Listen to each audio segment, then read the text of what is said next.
Hi and hello friends, welcome back to our channel. இன்றைக்கி நம்ம channel என்ன content பார்க்க போகிறீங்கன்னா, மார்னிங் ரூட்டின் நம்ம சேனலில் நிறைய வீடியோஸ் வந்து போஸ்ட் பண்ணியிருப்போம். பட் நைட் ரூட்டின் அந்த அளவுக்கு போஸ்ட் பண்ணதில்லை. பிஃபோர் பெட் பண்ணுறதுக்கு முன்னாடி நைட் ரூட்டின் நான் என்னெல்லாம் பண்ணுறேன்ற மாதிரியான விஷயங்கள் எல்லாத்தையுமே தான் இந்த வீடியோவில் நான் உங்களுக்கு சொல்ல போகிறேன். ஸோ வீடியோ மறக்காமல் ஸ்கிப் பண்ணாமல் ஃபுல்லாக பாருங்கள். ஜஸ்ட் நோ நான் இப்போ தான் ரீச் ஆன வீட்டுக்கு. மார்னிங் நான் நேச்சுரமே 10%, அதுக்கப்புறமா ரீகூல் சன்ஸ்க்ரீன் மட்டும்தான் அப்ளை பண்ணிட்டு போனேன். அண்ட் ஸ்கின்ல பார்த்தீங்கன்னா ஆயிலி அந்த அளவுக்கு இல்லவே இல்லை. அந்த அளவுக்கு இந்த ஒரு ஸ்கின் கேர் ரூட்டின் சூப்பராக வந்து எனக்கு செட் ஆகிருக்கு.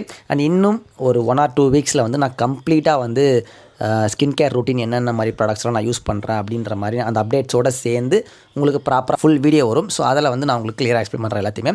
வாங்க இப்போ நம்ம வீடியோக்குள்ளே போகலாம். நான் இப்போ தான் வீட்டுக்கு ஜஸ்ட்டு ரீச் ஆனேன். ஃபர்ஸ்ட் விஷயமாக நான் பண்ண நினைக்கிறது எதுன்னு கேட்டிங்கன்னா, நைட் ரூட்டில் வந்த உடனேவே எவ்வளோ சீக்கிரம் என்னால் வந்து சாப்பிட முடியுமோ அவ்வளோ சீக்கிரம் சாப்பிட்ருவேன். அண்ட் எல்லா நாளுமே இது வந்து நடக்காது.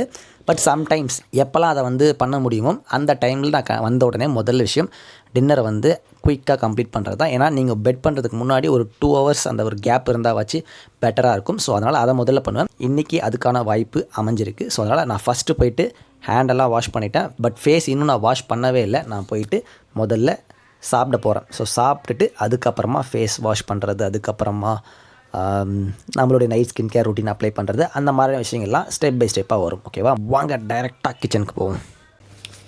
அண்ட் நைட்டில் மோஸ்ட்லி நான் இதை தான் இங்கே ஃபாலோ பண்ணுறது. என்னென்னா 2 plain dosa, 1 egg dosa. So லாஸ்ட்டாக ஒரு வீடியோவில் கூட ஷார்ட்ஸில் கூட போட்டுருவேன். ஸோ மோஸ்ட்லி அதை தான் நான் ஃபாலோ பண்ணுறது. இன்றைக்குமே அதே தான். 2 plain dosa, 1 egg dosa. So இப்போ நான் குக் பண்ணுறேன்.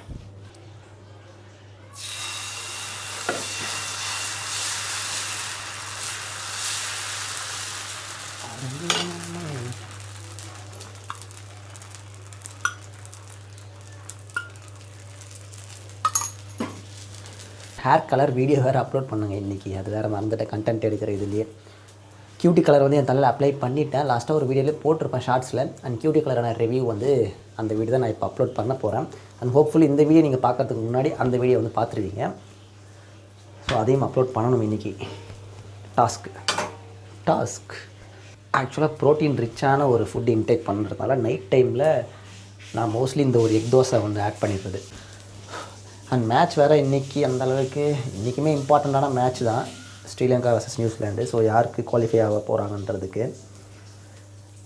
ஏன்னா ஸ்ரீலங்கா தோத்துச்சுன்னா அவ்வளோதான், நாக் அவுட். பட் இருந்தாலும் நமக்கு நாளைக்கு தான் ரொம்ப ரொம்ப இம்பார்ட்டண்ட்.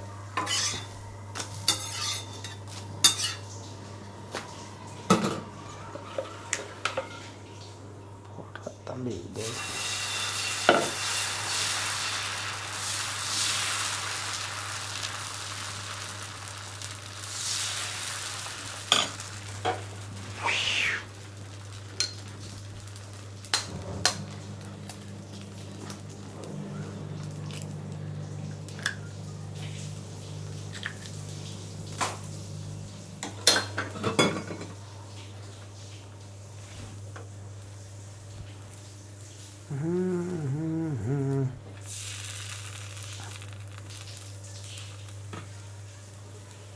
உங்களுக்கு ஏதாவது பே ப்ரோட்டீன் நல்ல ஒரு பிராண்டு தெரிஞ்சால் கமெண்ட்டில் அது பேரை தட்டி விடுங்க.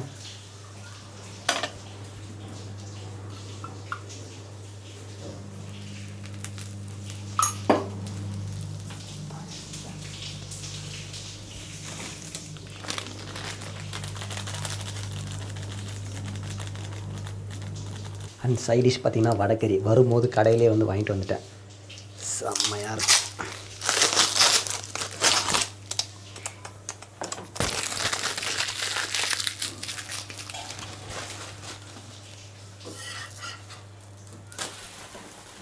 ஆனால் நைட்டில் கொஞ்சம் ஹெவியாக சாப்பிட்டாலுமே ஒரு மாதிரி இருக்கும், ஃபில்லிங்காக அப்படியே ஒரு மாதிரி தும்முன்னு இருக்கிற மாதிரி இருக்கும். ஸோ அதனால் ஒரு மினிமம் நீங்கள் முடிஞ்ச அளவுக்கு சீக்கிரம் சாப்பிட ட்ரை பண்ணுங்கள். சீக்கிரம் சாப்பிட்ற முடியல அப்படின்னாலும் லைட்டாக சாப்பிடுங்க.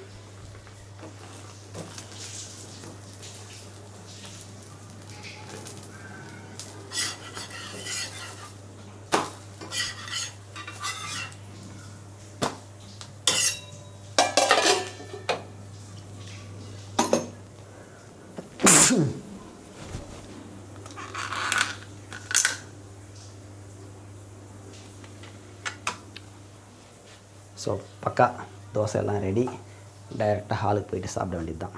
எனக்கு இந்த அசிலிக் ஆசிட் ரீசெண்டாக யூஸ் பண்ண ஸ்டார்ட் பண்ணேன் ஃப்ரெண்ட்ஸ். ஆக்சுவலாக என்னோடய ஃபேஸில் இந்த அசிலிக் ஆசிடை வந்து ஏன்னா அது யாருமே ஸ்கின் கேர் ப்ராடக்ட் ரிவ்யூ பண்ணுறதில்ல. இல்லை எங்கே போனாலுமே நமக்கு ஜென்ரலாக என்ன பேர் அடிப்படும், vitamin C, niacinamide, kojic acid, அந்த ஆசிட் இந்த ஆசிட், யாருமே அசிலிக் ஆசிட்ன்ற ஒரு விஷயத்தை பற்றி பேசவே இல்லை. உண்மையாகவே சொல்கிறேன், அது ஒரு அண்டர் ரேட்டட் ஜெம்ங்க அசிலிக் ஆசிட். நான் அதை ஃபுல் ரிவ்யூ பண்ணுவேன் நம்ம செப்பரேட்டாக அந்த ஒரு ப்ராடக்ட்டை பற்றி. ஸோ அப்போ நான் உங்களுக்கு சொல்கிறேன். மோஸ்ட்லி நீங்கள் எங்கேயுமே அந்த ப்ராடக்ட்டை பற்றி நேமே வந்து அந்தளவுக்கு வந்திருக்காது, ரொம்ப வெரி ரேர் அது. பட் அதை தாண்டி விட்டமின் சி இந்த மாதிரியான மற்ற சீரத்தை எல்லாத்தையும் நம்ம வந்து பெருசாக வந்து இது பண்ணிகிட்ருப்போம்.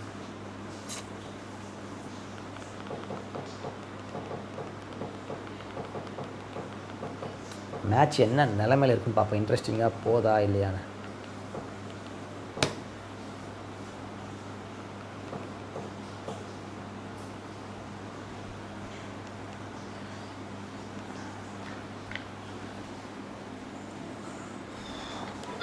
இன்னும் 15 நாள் தான் இருக்கு. ப்ரெஷர்ல இப்போ கூட லைன் மிஸ் ஆகுது.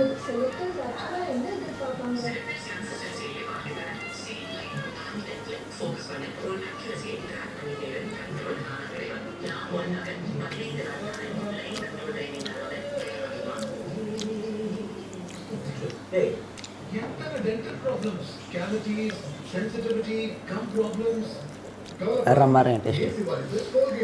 அந்த கலரிங்குமே பண்ணதுக்கப்புறம் செம்மையாக இருக்குது ஹேர். உண்மையாகவே க்ரே ஹேராக பார்க்கறதுக்கும் பிளாக் ஹேராக பார்க்கறதுக்கும்.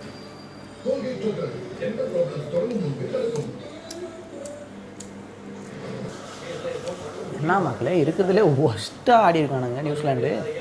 88க்கு 6, 14 ஓவரில் 6 விக்கெட் வேறு விழுந்துச்சுட்ருக்கு. ஸ்ரீலங்கா தானே அப்போது சொல்ல முடியாது. அவங்க பேட்டிங் அதுக்கு மேலே சொதப்புது. போன வாட்டி இங்கிலாந்து கிட்ட ஆனானுங்களே பயங்கரமாக.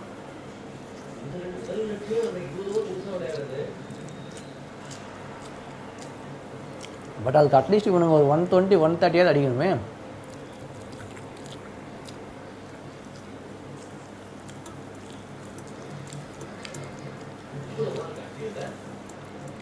நான் சாப்பிட்டு கம்மி பண்ணுறேன்.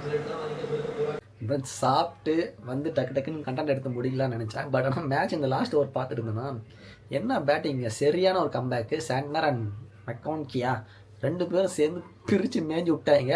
அண்ட் ஸ்ரீலங்கா எட் அகைன் என்ன பண்ண போகிறானுங்கன்னு தெரில. அவங்களுக்கு வழக்கம் போல் இருக்கிற கீ பேட்ஸ்மேனான பத்துன் நிசங்கா அடித்தா தான் உண்டு ஓப்பனிங்கில் வந்து, இல்லைனா ரொம்ப கஷ்டம்தான். ஹோப்ஃபுல்லி பார்ப்போம் என்னடா இதுன்ட்டு. ஓகே, ஸோ ஆல்மோஸ்ட் இந்த மேட்ச் நியூசிலாந்து வின் பண்ணிட்டாங்கன்னா ஆல்மோஸ்ட் குவாலிஃபைடு தான் அவங்களுமே.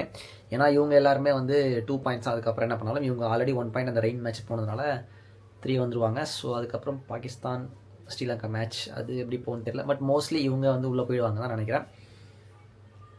ஸோ வெயிட் பண்ணி பார்ப்போம் என்ன நடக்குதுன்ட்டு. நாளைக்கு மேட்ச் தான் இன்னும் அல்டிமேட்டாக இருக்க போகுது. ஸோ நான் இப்போது என்ன பண்ண போகிறேன்னா, போயிட்டு என்னோடய ஃபேஸை வந்து ப்ராப்பராக வாஷ் பண்ணிவிட்டு வரேன். உங்களுக்கு என்னுடைய Garnier men acno fight face வாஷை வச்சு தான் வாஷ் பண்ண போகிறேன். அண்ட் ஒன்ஸ் வாஷ் பண்ணதுக்கப்புறமா எப்படி இருக்குன்றதை நீங்களே அந்த சேஞ்ச் வர பாருங்கள். ஸோ இப்போ நல்லா என்னோடய ஃபேஸை வந்து பார்த்துக்கோங்க. ஓகே, ஸோ எப்படி இருக்குன்ட்டு. அண்ட் இப்போ நான் போயிட்டு ஃபேஸை வாஷ் பண்ணதுக்கப்புறம் எந்த அளவுக்கு அந்த சேஞ்சஸ் தெரியுதுன்னு நீங்களே பாருங்கள் விசிபிளாக. வாஷ் பண்ண போகிறதுக்கு முன்னாடி ஹேர் கிளிப்பை போட்டுருவோம். ஏன்னா இல்லைனா முடியெல்லாம் ஃபுல்லாகி டிஸ்டர்பன்ஸ் பண்ணிகிட்டே இருக்கும்.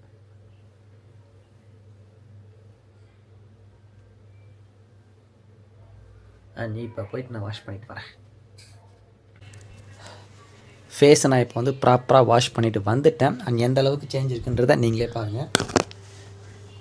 So the power of Garnier men acno fight face wash.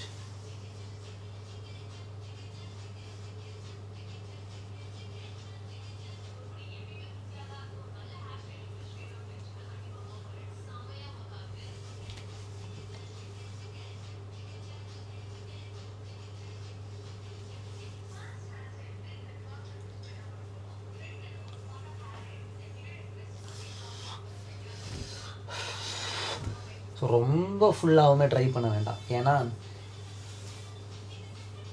கொஞ்சம் லைட்டாக வெட்டாக இருந்தாலும் பிரச்சனை இல்லை. நம்ம ஹைலோனிக் ஆசிட் சீரம் அப்ளை பண்ணுறதுக்கு ரொம்பவே ஹெல்ப் பண்ணும்.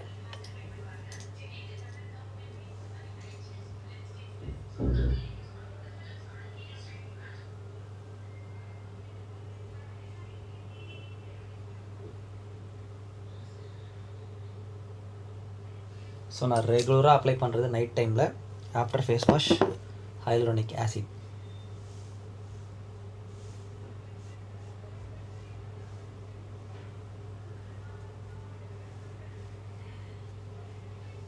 ஹைலூரோனிக் ஆசிட் சீரமை என் ஃபேஸில் ப்ராப்பராக ஃபேஸ் வாஷ் பண்ணதுக்கப்புறமா அப்ளை பண்ணிட்டேன்.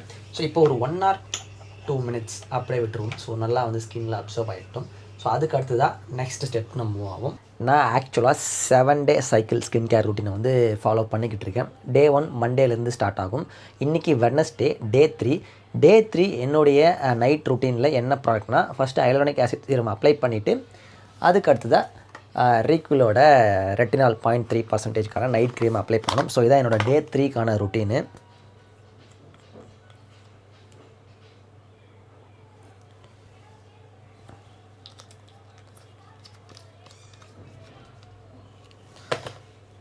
ஸோ அப்படியே எடுத்து எல்லா இடத்துலையும் ஃபேஸ் ஃபுல்லாக டாட் வச்சிட்டிங்கன்னா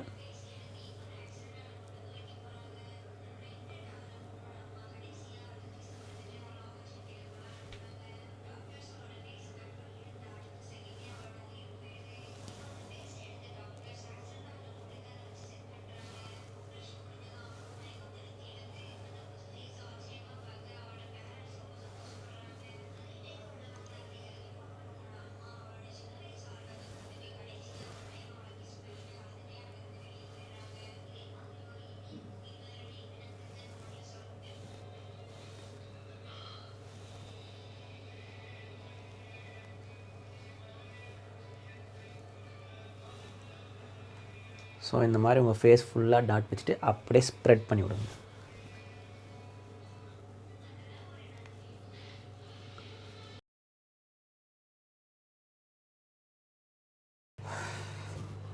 ஸோ ப்ராப்பராக ரெட்டினால் என் ஃபேஸில் அப்ளை பண்ணிட்டேன். இதுதான் என்னோடய Day 3க்கான நைட் ருட்டீன். அண்ட் இதோட முடிஞ்சான்னு கேட்டிங்கன்னா இதோடலாம் முடியல. இதுக்கப்புறம் பாதாம் ஊற வைக்கணும். அதுக்கப்புறம் பேர்டில் வந்து நம்மளுடைய cure skin grey hair serum apply பண்ணணும்.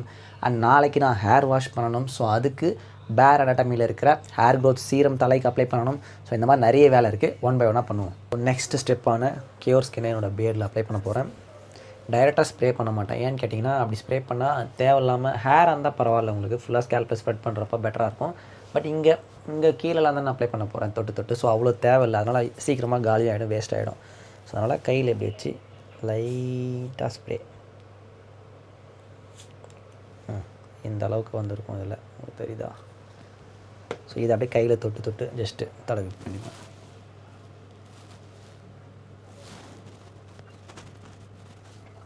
பேர் அனாட்டமியில் இருக்கிற ஹேர் க்ரோத் சீரமே இப்போ என் தலையில் அப்ளை பண்ண வேண்டியது தான்.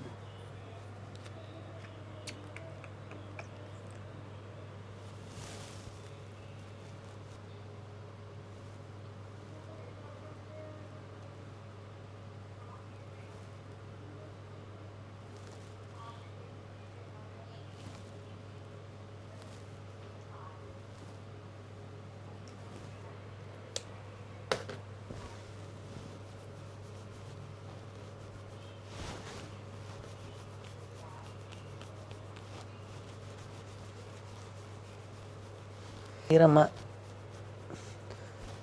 அழகாக மசாஜ் பண்ணுறதுல தான் இருக்குது. ப்ராப்பராக மசாஜ் பண்ணிங்கன்னா சூப்பராகிடும். அவ்வளோதான் ஃப்ரெண்ட்ஸ், ப்ராப்பராக என்னுடைய ஸ்கின் ஹேர்க்கான ரூட்டீன் எல்லாமே வந்து முடிச்சாச்சு. இப்போ நம்ம போயிட்டு நெக்ஸ்ட் டேக்கான ஸ்நாக்ஸ் எல்லாம் ப்ரிப்பேர் பண்ண வேண்டிய டைம் இது. நான் முன்னாடியே சொன்ன மாதிரி தான் நெல்லிக்காய் அண்ட் தென் ட்ரை ஃப்ரூட்ஸ் இந்த மாதிரியான விஷயங்கள் எல்லாத்தையுமே முன்னாடி நாள் நைட்டே நீங்கள் ப்ரிப்பேர் பண்ணி வச்சுட்டிங்கன்னா மார்னிங் எந்திரிச்சு போகிறப்போ ஈஸியாக வந்து கேரி பண்ணிட்டு போயிட்டே இருக்க வேண்டியது தான். மார்னிங் எந்த ஒரு டென்ஷனும் தேவையில்லை இதுக்காக. ஸோ வாங்க இப்போ நம்ம போயிட்டு 1 by 1 எல்லாத்தையும் பண்ணுவோம்.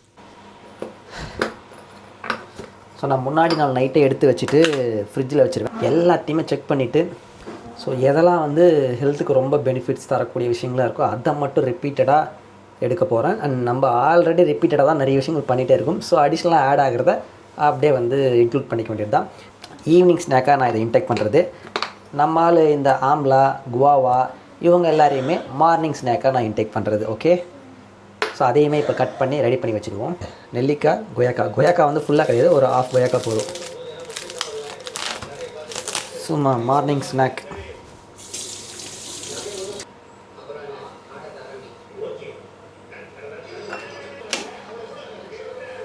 கொய்யாக்கா.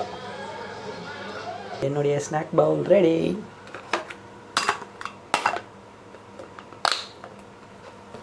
So evening snack nuts, morning snack நெல்லிக்காய் வித் குவாவா. அண்ட் இப்போ நம்ம பாதாமை ஊற வைக்கணும் நைட்டில். ஏன்னா மார்னிங் எழுந்திரிச்சோடனே எம்டி ஸ்டொமக்கில் சப்ளை 6360 அதை இன்டேக் பண்ணிவிட்டு ஒரு 1/2 hour கழித்து இந்த சோக் பண்ண பாதாம் 4 தான். ஸோ அதை சாப்பிட்ணும். ஓகே, இதுதான் நம்மளுடைய ரெகுலரான routine. So same routine repeated. And ஏதாவது 1-2 ஆட் ஆனால் மட்டும் அதை மட்டும் அப்படியே இன்க்ளூட் பண்ணி சேஞ்ச் பண்ணி ஆல்டர் பண்ணிப்பேன். மற்றபடி ரொட்டீன் ஃபுல்லாக இதே தான்.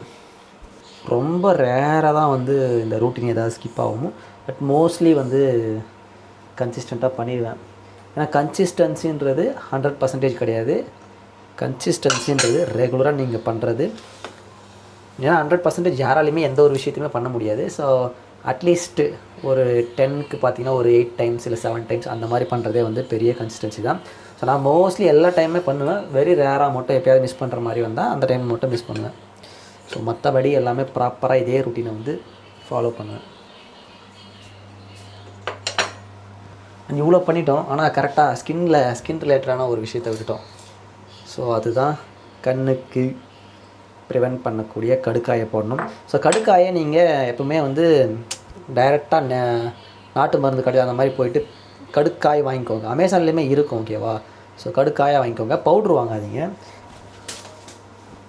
நீங்களே குழச்சி தண்ணி விட்டு அதை எடுத்து அப்ளை பண்ணுங்கள். ஓகே, ஆக்சுவலி இந்த கடுக்காயை பர்ச்சேஸ் பண்ணி எனக்கு தெரிஞ்சு இயரே ஆகும்னு நினைக்கிறேன், வருஷமே. ஸோ இங்கே பாருங்கள், இன்னும் இந்த ஒரு பாக்கெட்டை நான் பிரிக்காமலே இருக்கேன். இந்த பாக்கெட்டில் இவ்வளோ காலியாக இருக்குது. நீங்கள் வாங்கி போட்டுட்டிங்கன்னா அவ்வளவுதான். இதுலேருந்து பாருங்கள், இப்போ ஒரு இந்த ஒன்று தான் எடுக்கிறேன்னா இன்னும் இதில் இவ்வளோ இருக்குது பாருங்கள். இது ஃபுல்லாக காலியாகி அதுக்கப்புறம் நான் இதுக்கு வரதுக்குள்ளே இன்னும் 2 வருஷம் ஆகிடும்னு நினைக்கிறேன். ஸோ ரொம்ப ரொம்ப சீப்பு, பெஸ்ட்டு எஃபெக்டிவ் மெத்தட் உங்களுடைய ஐஸ்க்கு. ஓகே, ஸோ அதனால் உங்கள் ஐஸ்க்கு எனக்கு தெரிஞ்சு நீங்கள் எந்த ஒரு ப்ராடக்ட்டு வேறு எதுவும் பண்ண வேண்டாம். டார்க் சர்க்கிளாக இருந்ததுன்னா இதை மட்டும் ட்ரை பண்ணுங்கள்.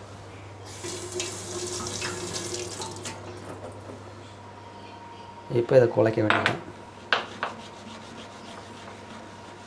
பர்ஃபெக்ட். ஸோ இலைச்சாச்சு. இதை அப்படியே கண்ணு வைக்கணும். இதை பார்த்து வைக்க முடியாது, மிரராண்ட போயிடுவோம். ஃபைனலாக எல்லா night routine, skin care, hair care and snacks ப்ரிப்பரேஷன்லேருந்து எல்லாமே நான் வந்து ப்ராப்பராக கம்ப்ளீட் பண்ணிட்டேன். ஸோ இதுக்கப்புறம் போயிட்டு பெட் பண்ண வேண்டியது தான். அண்ட் பெட் பண்ணுறதுக்கு முன்னாடி ஒரு விஷயம் நான் பண்ணுவேன்.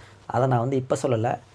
அது ஓரளவுக்கு ஒர்க் அவுட் ஆச்சுன்னா ஃப்யூச்சரில் நான் சொல்கிறேன் என்னன்றது. ஓகே, ஸோ அவ்வளோதான் ஃப்ரெண்ட்ஸ். ஸோ இதுதான் நான் உங்கள்கிட்ட ஷேர் பண்ணணும்னு நினச்சது. அண்ட் நீங்களுமே இது எல்லாமே பண்ணுறதுக்கு உங்களுக்கு பார்க்குறதுக்கு ரொம்ப பெருசாக டிஃபிகல்ட்டாக இருக்கிற மாதிரிலாம் தெரியும். அப்படிலாம் இல்லவே இல்லை. எல்லாமே பண்ணுறதுக்கு ஒரு 10 minutes 5 minutes அவ்வளோதான் ஆகும். ஒரு விஷயம் பண்ணுறதுக்கு 10 minutes 5 minutes அவ்வளோதான் ஆகும். அதுக்கு மேலே டைம் எடுக்கவே எடுக்காது. நீங்களுமே எல்லாத்தையுமே கான்சென்ட்ரேட் பண்ணி ஸ்டார்ட் பண்ணுங்கள். Skin care, hair care and then intake பண்ணக்கூடிய ஃபுட், இது எல்லாத்தையுமே ப்ராப்பராக. ஓகேங்களா? ஸோ இதை ஒன்று மட்டும் சொல்லிவிட்டு அவ்வளோதான் ஃப்ரெண்ட்ஸ். இந்த வீடியோ பிடிச்சிருந்ததுன்னா மறக்காமல் லைக் பண்ணுங்கள், கமெண்ட் பண்ணி ஷேர் பண்ணுங்கள். நம்ம சேனலுக்கு சொன்னீங்கன்னா மறக்காமல் சப்ஸ்கிரைப் பண்ணி வச்சோங்க. பக்கத்தில் இருக்க பெல் ஐக்கன் தட்டிக்கோங்க. Thank you so much friends. நம்ம சாப்பிட்டு இருக்கும்போது நியூசிலாந்து வந்து 6 wickets வந்து விழுந்தது 88க்கு 14 overs. அதுக்கப்புறம் சூப்பராக அந்த சாண்ட்னரும் இன்னொருத்தர் பேர் மொக்கிங்ஷியர் சம்திங் 2 பேரும் சேர்ந்து பயங்கரமாக வந்து பேட் பண்ணி 164 கொண்டு வந்தாங்க. நான் அப்போவே சொன்னேன்ல, இந்த பத்துன் நிசங்கா அடித்தா மட்டும்தான் ஒன்று. ஸ்ரீலங்கன் பவுலிங் சூப்பராக இருக்குது, ஆனால் பேட்டிங் வந்து பயங்கர சொதப்பலாக இருக்குது. ஆஸ்திரேலியா கிட்ட அவங்க சேஸ் பண்ணதுக்கு ஒரே ரீசனே அந்த பத்துன் நிசங்கா அடித்த செஞ்சுரினால தான். அண்ட் இங்கே பார்த்தீங்கன்னா 88க்கு 7. இப்போது நியூசிலாந்து தான் பார்த்தீங்கன்னா நல்ல ஒரு சான்ஸ் இருக்குது அந்த குரூப்பில். இங்கிலாந்து அண்ட் நியூசிலாந்து அதில் குவாலிஃபை ஆகிடுவாங்க. அண்ட் நம்ம ஆகுமா இல்லையான்றதை பார்ப்போம், வெயிட் பண்ணி. ஓகேங்களா?